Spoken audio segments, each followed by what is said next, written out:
Sandra, my stunning wife, was particularly playful tonight.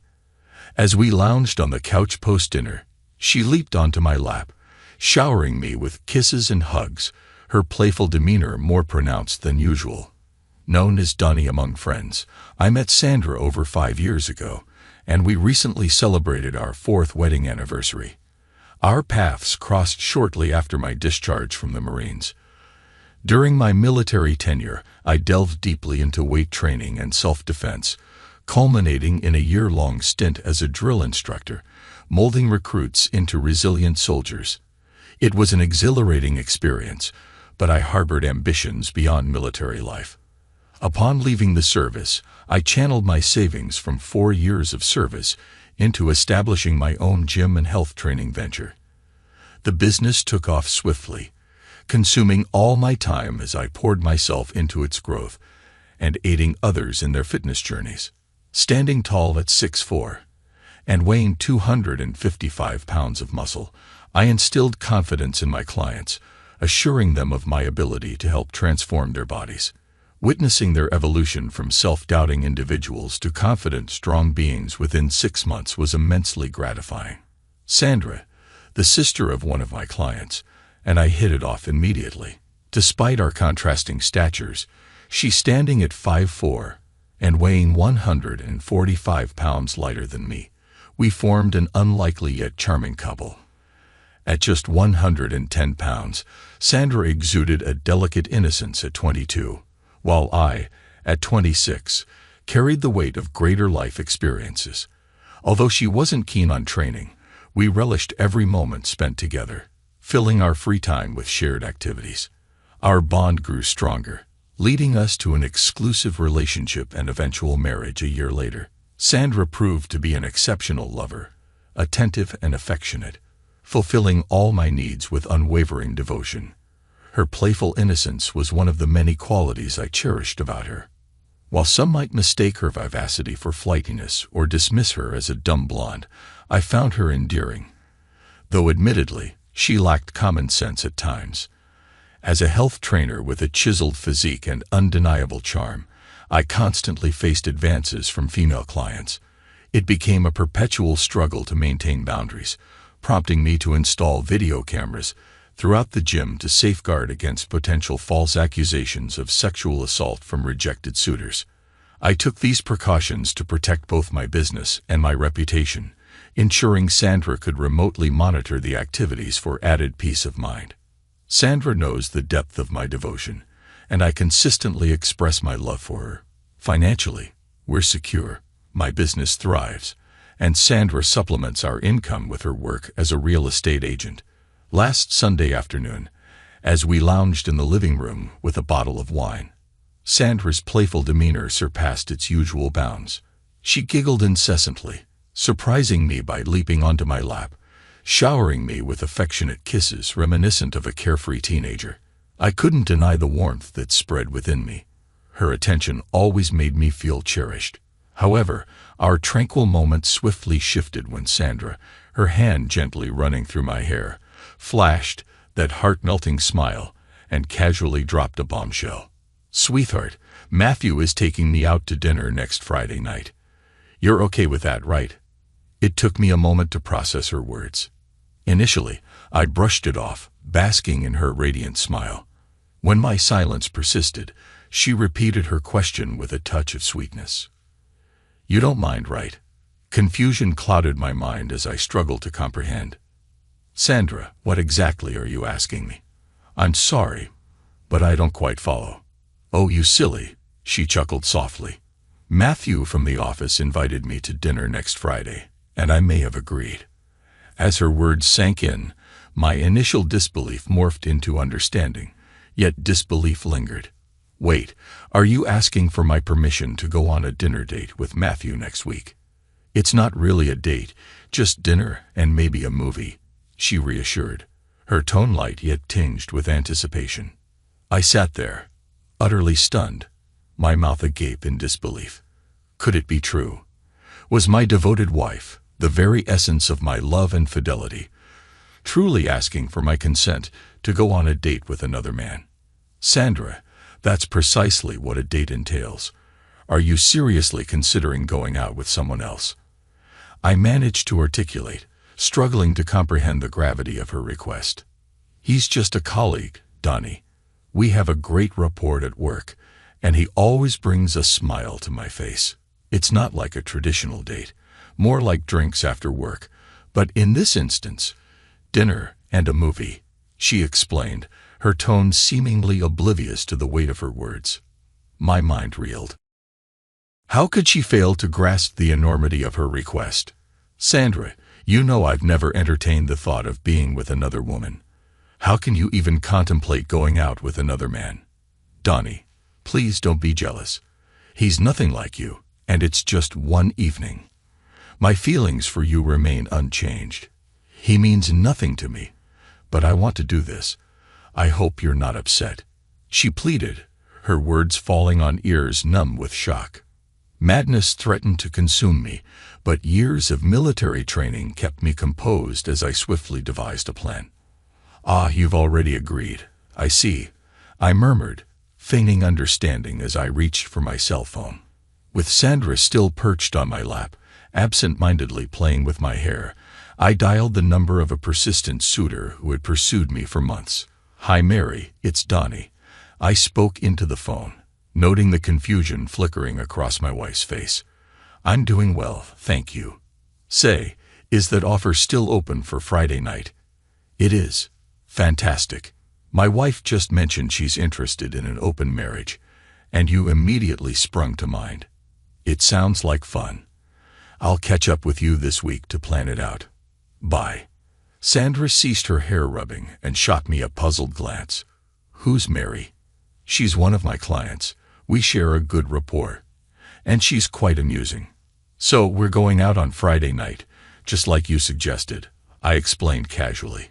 To my surprise, Sandra's expression shifted to one of immediate anger, and she swiftly vacated my lap, unleashing a torrent of accusations. I couldn't fathom how she failed to perceive the hypocrisy in her request as she railed against me.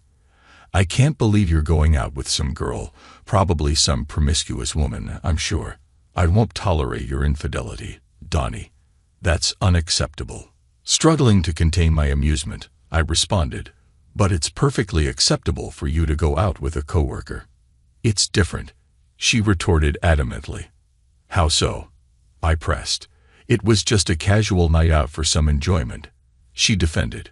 Well, that's precisely what I'll be doing as well. Listen, Sandra, I've never desired another woman until you proposed this open marriage a minute ago. Do you honestly think I'd sit idly by while you go on a date? As Sandra gazed at me, with a mix of sorrow and frustration, I pressed on, determined to address the situation head-on. You initiated this, and we're going to see it through. You'll go on your date with Matthew, and I'll accompany Mary. Whatever unfolds is beyond our control, but I hope we can maintain our commitment and marriage after Friday night. Until then, I'll be staying in the guest room, and any intimacy between us is off the table. The mere thought of you desiring another man wounds me too deeply to even consider being close to you. At this moment, I feel nothing for you. Sandra's tears mingled with her anger, a sight that would usually prompt me to offer comfort, but not under these circumstances. After allowing her a few moments to collect herself, I continued, my tone resolute.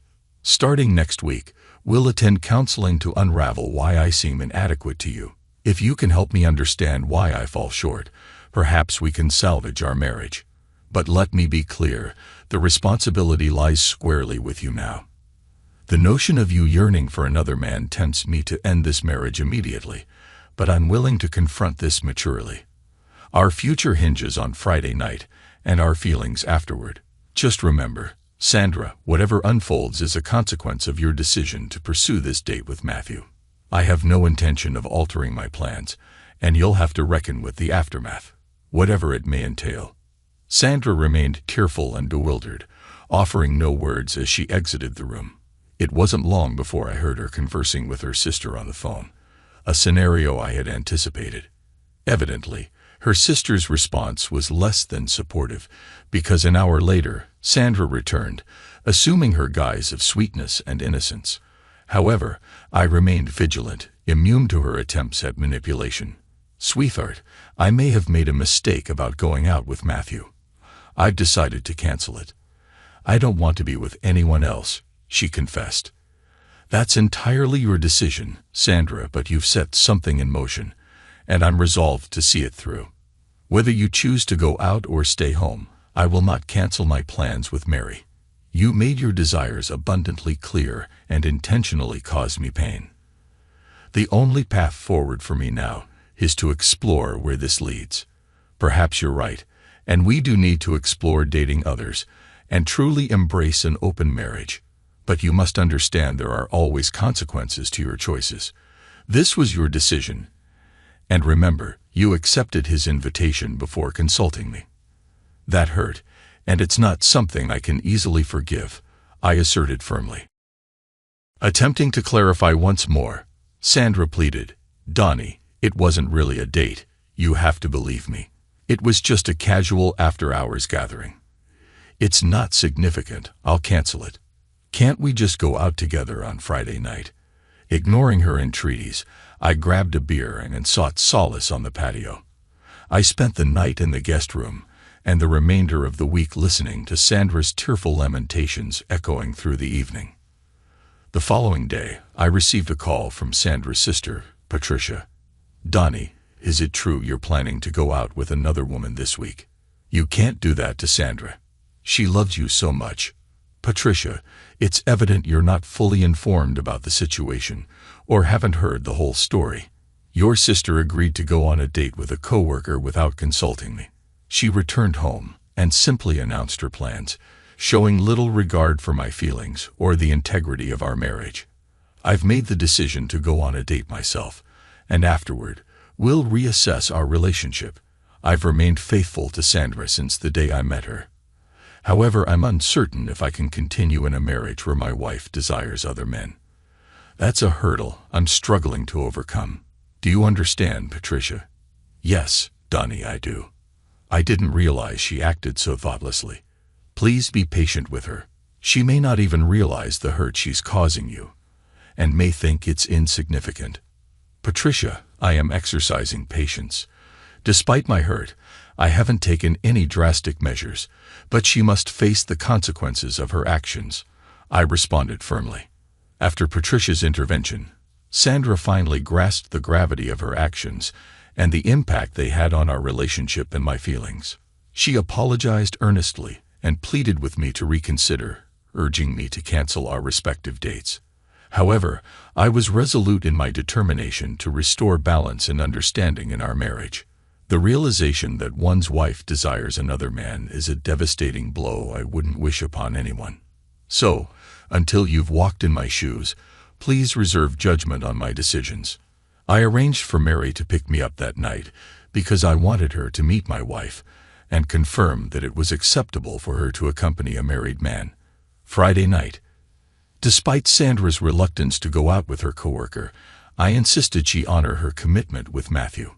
She bristled at my term, boyfriend, attempting to reassure me that he was merely a friend. Sandra dressed elegantly for her date, donning a cute dress that accentuated her natural beauty. I found solace in the fact that she didn't attempt to appear overly alluring, which sparked a glimmer of hope for our relationship. Although apprehensive about meeting Mary, I insisted Sandra greet my date to affirm our transition to an open marriage. Despite her protests against the concept, I brushed them aside, feeling justified in my actions. Sandra's astonishment was palpable when Mary arrived promptly at 6 p.m. Mary stood in stark contrast to Sandra, a tight and demure. Sandra was eclipsed by Mary's tall, well-toned stature. Mary's attire left little to the imagination, her ample curves drawing attention, while I sported a fitted sports jacket that highlighted my muscular physique. Ignoring Sandra's discomfort, I even coerced her into snapping a few photos of Mary and me together, further stoking her ire. We presented a striking couple, as if posing for a fitness magazine cover. It was evident that Sandra seethed with jealousy and resentment, realizing the Pandora's box she had opened may not be. I stifled my amusement as I introduced Mary and Sandra, inwardly smirking at Mary's cheerful greeting. Sandra, it's lovely to meet you. Donnie mentioned your open marriage, and I'm genuinely happy for you. I've had my eye on this handsome man for the past year, so you can imagine my excitement when he called me on Sunday. I hear you've also found a new boyfriend. Good for you. Mary's words seemed innocent enough, but I could practically see Sandra's rage simmering beneath the surface, unable to formulate a response before the doorbell interrupted us. Sandra's composure faltered as Matthew arrived, and I observed her nervousness as I ushered him inside. I couldn't help but be surprised by Sandra's choice. Matthew stood at about 5'7", nearly the same height as Sandra in her 4-inch heels. He lacked in attractiveness, and I couldn't fathom what Sandra saw in him. Weighing no more than 150 pounds, with receding hair, he posed no physical threat, but his presence still posed a challenge to our relationship. I could tell Matthew was intimidated as I towered over him, his hand feeling small and clammy in mine as I exaggeratedly shook it. My wife is all set for your date night. Enjoy yourselves, I said, a hint of mischief in my tone, leaving Matthew momentarily speechless and seeking reassurance from Sandra. Mary and I shared a laugh as we departed, fully aware of the storm brewing within Sandra. I felt no remorse. If anything, I hoped this would bring about a resolution. Coming home. The following morning, Mary dropped me off at my house around 6 a.m. As we said our goodbyes in the driveway, our farewell kiss lingered, a gesture I was certain Sandra observed from the window.